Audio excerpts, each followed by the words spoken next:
Hello everyone, in this video I will show you how to fix the network path was not found error on Windows 11. First, click on the Windows search bar at the bottom of your screen.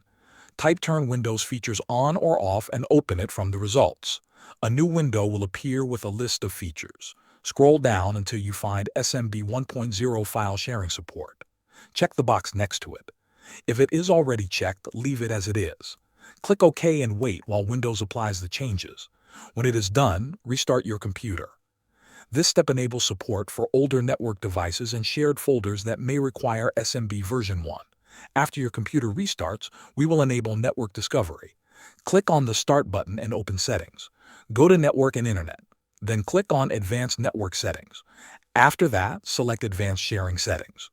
Under the Private Network section, turn on Network Discovery. Also, turn on File and Printer Sharing. Make sure both options are enabled. This allows your computer to find and connect to other devices on the same network. Next, we will check your firewall and antivirus. Sometimes security software blocks network connections.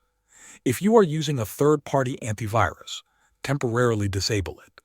If you are using Windows Defender Firewall, open the Start menu and search for Windows Defender Firewall. Click on it and choose Turn Windows Defender Firewall on or off from the left side. Temporarily turn it off for private networks and test the connection again.